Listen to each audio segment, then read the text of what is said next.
guys, Mrs. Santel here with another book unboxing. I have two books to unbox today, two boxes to unbox. There we go. The first is Junior Library Guild, so it's one of our subscriptions, and these are award-winning books. I like this box. It's really nifty looking with its word cloud on there.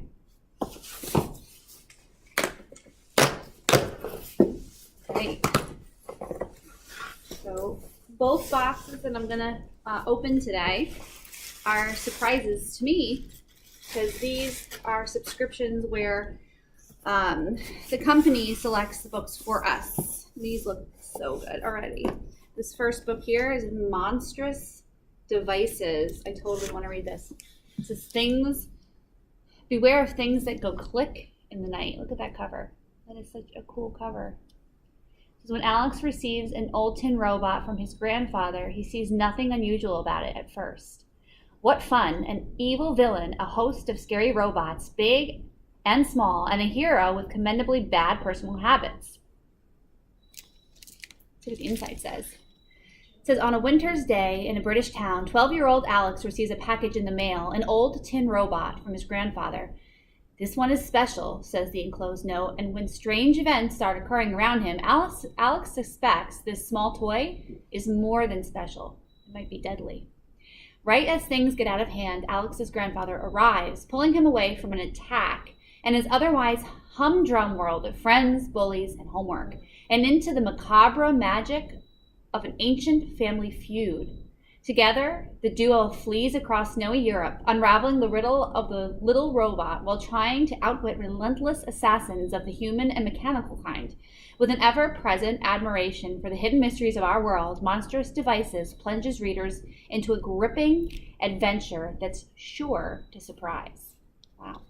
So what's interesting about this book is I don't know that I know for sure what genre I'm going to put it in. I feel like more and more books are like that.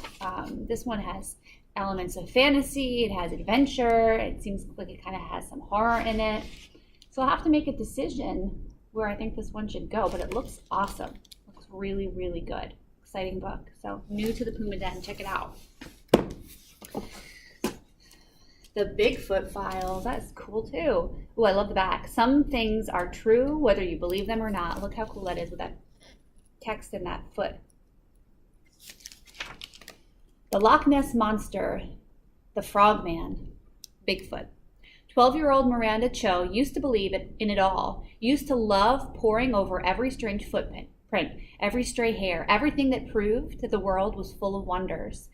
But that was before her mother's obsession with monsters cost Miranda her friends and her perfect school record, before Miranda found the stack of unopened bills and notices of foreclosure in the silver drawer.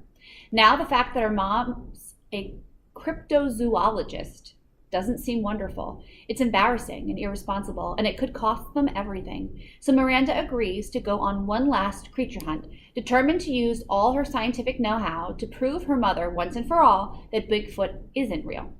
Then her mom will have no choice but to grow up and get a job, one that will pay the mortgage and allow Miranda to attend the leadership camp of her dreams.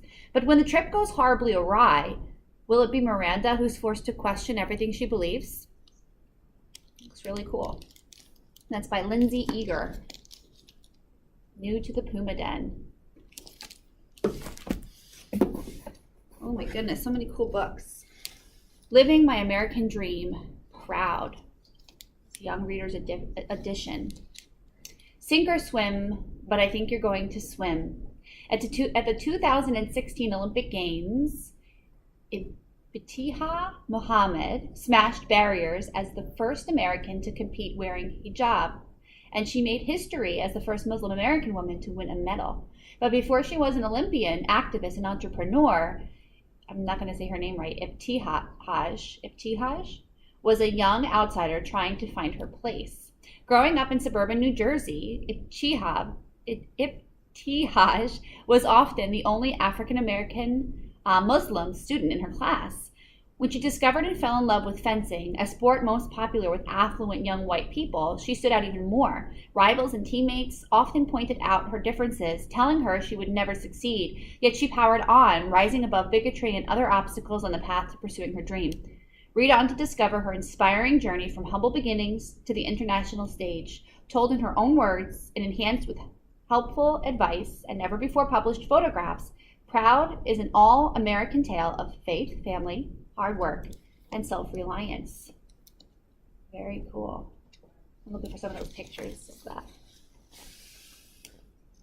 So this one is going to be in the biography section. I love a good, I guess an autobiography in this case. I love a good autobiography. And I just have to learn how to say her name. Look at that cool picture on the back too. There she is. Awesome.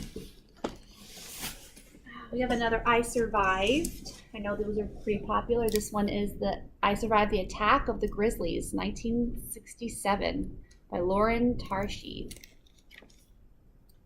11-year-old Melody Vega and her family come to Glacier National Park every year, and it's always been a place where she can forget her troubles, but this year is different. With Mom gone, every moment in the park is a heartbreaking reminder of the past. Then Mel comes face to face with the mighty grizzly. Now her only thought is one of survival. Mel will soon be a part of one of the most tragic seasons in the history of America's national parks, a summer of terror that will forever change ideas about how grizzlies and humans can exist in the world. Very cool. And we have Spirit Hunter, The Island of Monsters by Ellen O. This is definitely going to be a scary story, so those of you who have been asking me for some scary ones, this one's for you. Harper Rain's parents have decided to take the whole family to a tropical island resort, and everyone is excited. Everyone but Harper. She can't shake this feeling of foreboding. Razoo Island has a dark and fabled past. Harper starts to have visions of the resort's disappearances that only get stronger when she visits the notorious Gordon Grove, the now touristy site of the murder that made the island famous. She knows something weird is happening in the spirit realm, but can't seem to make contact with any ghosts who might help her unlock the mystery. And none of the living locals will talk about the strange disappearances either. When her brother Michael wakes up from a nightmare with a curious mark, she recognizes it from one of her visions and fears the worst.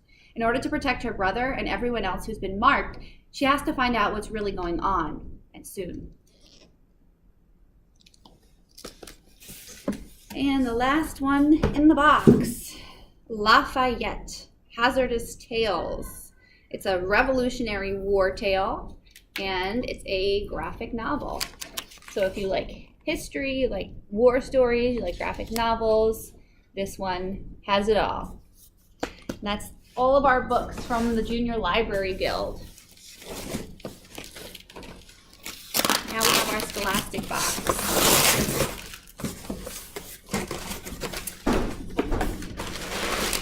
How cool is that? I got 2 boxes to unbox. There's always a goodie in these boxes. Let's see what goodies we got. Usually I get little prizes I can use, but this looks like a rolly book bag. So I'm not sure what we're going to do with that. All right, let's see. We have a 2019 Book of World Records. There's that one. If you like those kinds of books, these are in the nonfiction section on shelf number 1 in the Media Center, and that is the lists and oddities. That'll be in that section. That's with all the Ripley books and all that good stuff.